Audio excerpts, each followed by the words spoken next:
Pandemic will end soon. There will be no third wave. I'm optimistic, confident and accurate. There will be no third wave and pandemic will end soon. ये मेरा दावा है। और मतलब ऐसा ही दावा नहीं है कि जैसे हम लोग रवि शास्त्री के टाइम पे नहीं जीत जाएंगे, अरे कैसा जीत जाएंगे, बैट्समैन तो है नहीं, लाइक 4 ओवर में 2 रन निकलते और जीत कैसे जाओगे। जीत इसलिए जाएंगे क्योंकि नेचुरल डिसीज के रास्ते से हमें नहीं जाना था, इम्यूनिटी की तरफ, हर्ड इम्यूनिटी की तरफ। लेकिन अभी क्या करेंगे ना, जो जो है उसके साथ करना पड़ता है। तो जो हम लोग कहते थे 3.5 लाख संक्रमित हो रहे थे, उस हर आदमी के पीछे छुपे कम से कम 10 लोग थे, या 20 भी हो सकते हैं। तो 35 या 70 लाख लोग संक्रमित हो रहे थे। अगर वो संक्रमित हो रहे थे, वो 8-9 दिन में ठीक हो जाने। वैक्सीन का दोनों डोज लगवाने के 2 हफ्ते बाद उसका इफेक्ट चालू होता है, तो 4-5-6 वीक निकल जाते हैं। लेकिन ये जो बंदे हैं जो संक्रमित हुए हैं, वो ठीक हो गए, मतलब वो टांगा रामगढ़ पहुंच गए तो पहुंच गए, वो उनको हो गया कोविड और उससे वो निकल गए, तो वो प्रोटेक्ट हो गए। और प्रोटेक्ट होने के बाद नेचुरल इम्यूनिटी तो चलती है, हमने कई बार कहा है। देखो, मैं मीडिया वालों की बात करूंगा, ओके, आप भी उनमें से है। तो पिछले साल 2020 जिनको कोविड हुआ था, अगर ये वो लहर में पकड़ जाते, कोविड की चपेटे में आ जाते और उनको सीरियस कोविड होता, तो हम कोहराम मचा देते। जो एक बार हो गया वापस हो गया, ये हो गया वो हो गया, सुनो इसकी बात वगैरह, पूरा पूरा ऐसा नहीं हो रहा है। जो हर्ड इम्यूनिटी है, वो जो नेचुरल इम्यूनिटी है, वो ऐसा लग रहा है कि ये म्यूटेशन के सबके अगेंस्ट चल रही है। इसका मतलब अगर 35 लाख लोगों को हुआ था 10 दिन पहले, और अगर वो मरे नहीं या अस्पताल नहीं गए, तो अभी हमारे साथ जूझने को तैयार है वो कोविड को। हमारा पॉपुलेशन आबादी है 135 करोड़, वो एक प्रॉब्लम है। कहीं भी डिनोमिनेटर में आबादी डाल गई तो अपना बैंड बच गया, यू नो। लेकिन 35, 70 लाख अगर संक्रमित होकर ठीक हो रहे हैं, तो हम जल्दी ही वो दहलीज पे पहुंच जाएंगे हर्ड इम्यूनिटी के। और मेरे ख्याल से वो अभी बहुत जल्द आने वाला है। तो फिर मैं पता नहीं करूंगा कि शोज भी नहीं, टीवी भी नहीं, ज्यादा सीधे मेरे चुपचाप पेशेंट देखने पड़ेंगे मुझे। देखो, दुनिया में सब भी जो कोविड के बारे में बोल रहा है, उसमें से एक्सपर्ट्स कितने हैं? 0। आप भी बोलिए, ज्वाइन हो जाइए। किसको, लोगों को ये भी नहीं मालूम कि चौथी लहर 5वें लहर के पहले आएगी या बाद में। देखो, मैंने ऐसा एक विवादास्पद बयान पिछले साल दिया था अप्रैल में, कि 26 जनवरी को 2021 को दोपहर को 4:20 पे ये खत्म हो जाएगा। तो वो तो सही नहीं निकला, लेकिन 26 जनवरी तक वो ऑलमोस्ट गया था। मेरी अपेक्षा ये थी कि 15% लोगों का अगर वैक्सीनेशन हो जाता, तो फिर हम वो दहलीज, हमारे लिए वो दहलीज, हमारे लिए वो बार बहुत कम है, बहुत छोटा है, हमको वो सिर्फ वहां तक पहुंचना था। अभी इतने लोगों को हो गया और उनको नहीं हो रहा है वापस, तो हम एक ऐसे मकाम पे पहुंच जाएंगे कि इसे लहर के स्वरूप में नहीं आएगा, ये शायद एंडेमिक हो जाएगा। जैसा वो डिस्ने प्रिंसेस में होते हैं ना, अपने घर में आ गया तो 1526 में जहरुद्दीन मोहम्मद बाबर आ गया, मंगोल थे वो, लेकिन वो भी हमारे इतिहास का हिस्सा है, लेकिन happily ever after, you know, right. तो जैसा कोई भी डिसीज आता है, एंडेमिक हो जाता है, यू नो, तो ठीक है, मतलब चलेगा। यस, और क्या होता है, ओनली रेप्लिकेटिंग वायरस म्यूटेट करता है। तो रेप्लिकेट अगर हो रहा है तो, और देखो, ये survival of the fittest Charles Darwin ने सिखाया था, जो सबसे तंदुरुस्त है वो जीत जाएगा। आप अगर ये रास्ता क्रॉस करें, मैं मेरे अमेरिकन क्रू को लेके इंडिया आया था मूवी बनाने के लिए। वो पहले दिन पे तो वो एकदम डरे सहमे चुपचाप, ये रास्ता कैसे क्रॉस करेंगे, गाड़ियां तो रुकती नहीं। 5 दिन में वो दौड़ जाते थे रास्ते के बीच में, गाड़ियां अपने आप रुक जाती थी। तो वायरस भी वैसा सीखता है और इसके वजह से वायरस म्यूटेट होता है। लेकिन अभी आपने अफवाहें सुनी होंगी कि वैक्सीन की वजह से वायरस म्यूटेट हो रहा है। अगर वैक्सीन की वजह से म्यूटेट नहीं होगा तो वैसा ही पकड़ लेगा ना आपको। ये क्या पागलपंती है, मतलब क्या लोग फॉरवर्ड करते रहते हैं। तो वायरस म्यूटेट होता है क्योंकि वायरस के ऊपर प्रेशर आता है सर्वाइव होने के लिए। लेकिन अगर वायरस घुसने ही नहीं पाया तो हमको क्या फर्क पड़ता, मतलब अगर एंडेमिक हुआ तो भी हमको इतना तकलीफ नहीं देगा।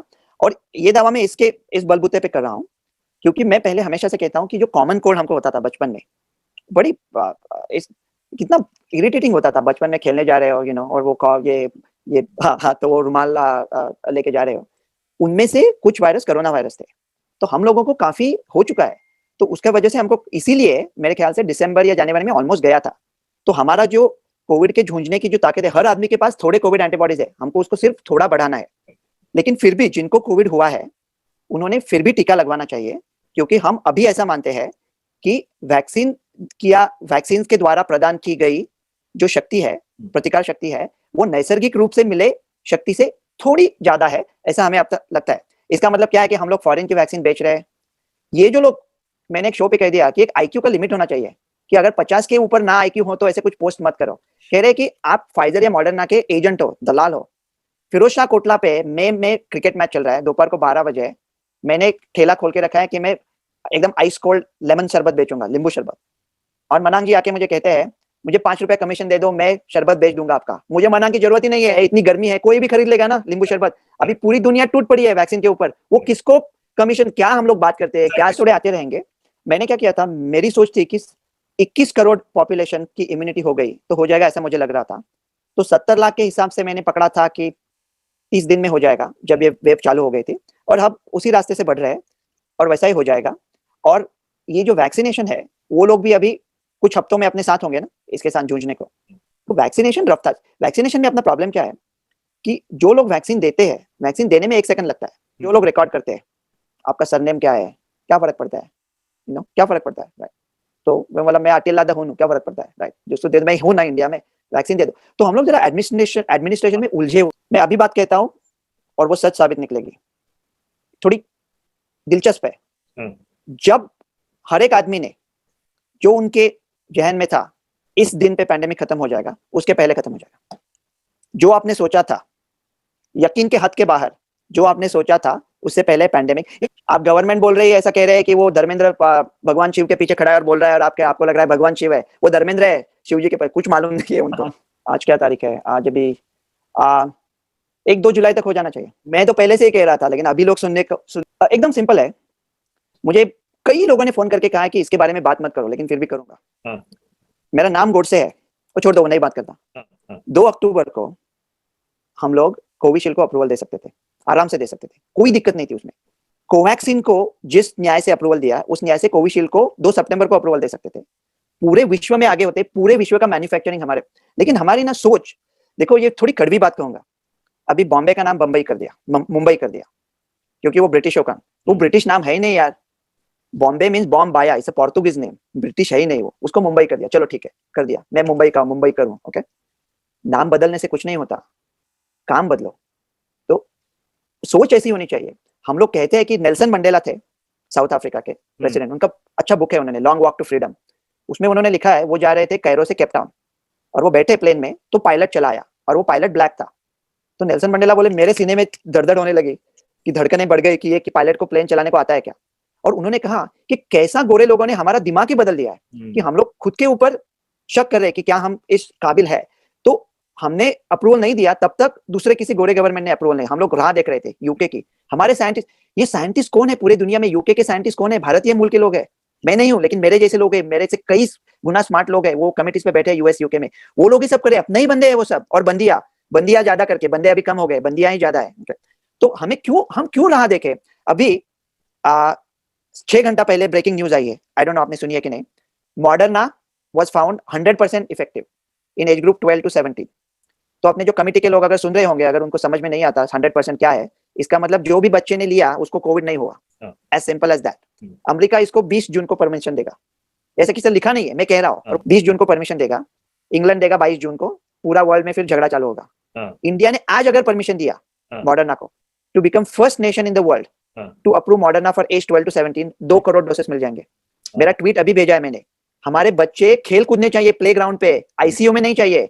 आईसीयू मत बनाओ, ये क्या पागलपन। पूछा था कि क्या हमें ये आजादी मिल जाएगी। जब 1945 में फ्रांस वाज रिकवर्ड जर्मनों के हाथ से, तो चार्ल्स डी गॉल को बोला था कि आप ऐसा कहो कि हमारी आजादी मिल गई हमें वापस।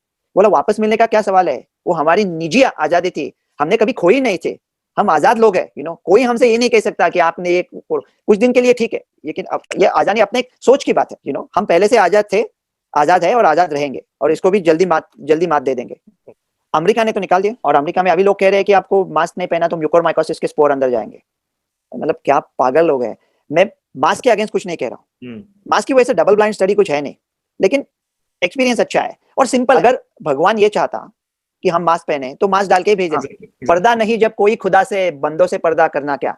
और एक let me quickly clear up something जो मैंने पहले कहा था, तो आपको एडिट ना कर। मैं बाबर साहब की बात कर रहा था, फिर हो वो आप सब लोग ले लेते हो तो वो 80% का डबल डिपिंग हो जाता है, और 80% बिकम्स 96%। इसके वजह से जितने ज्यादा लोग, अगर आपका कोई दोस्त है तो आपका ये कर्तव्य बनता है या उस दोस्त को उसको वैक्सीन लेने पे मजबूर करें, बट मजबूर नहीं, उसको प्रोत्साहित।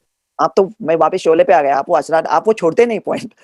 नहीं, तो देखो ये केसेस का मतलब जोसेफ स्टालिन कहता था एक आदमी की मृत्यु दुर्घटना है और 10 लाख मर गए तो संख्या शास्त्र हो गया। तो ऐसी तुच्छता से नहीं बात करना चाहता जब इतने लोग, और जब मैं हंसी मजाक से बात करता हूँ तो मैं बाकी के लोगों को बचा रहा हूँ। बड़ी जैसा वो चार्ली चैपलिन कहता था, मैं रो रहा हूँ लेकिन फिर भी हंस रहा हूँ, यूं शक न कर मेरी खुश्क आंखों पर यूं भी आंसू बहाए जाते हैं।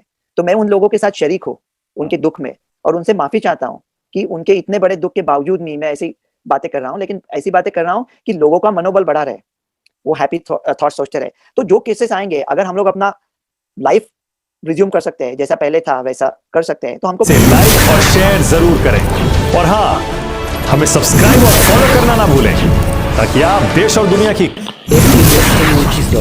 छत्तीसगढ़ का सबसे तेज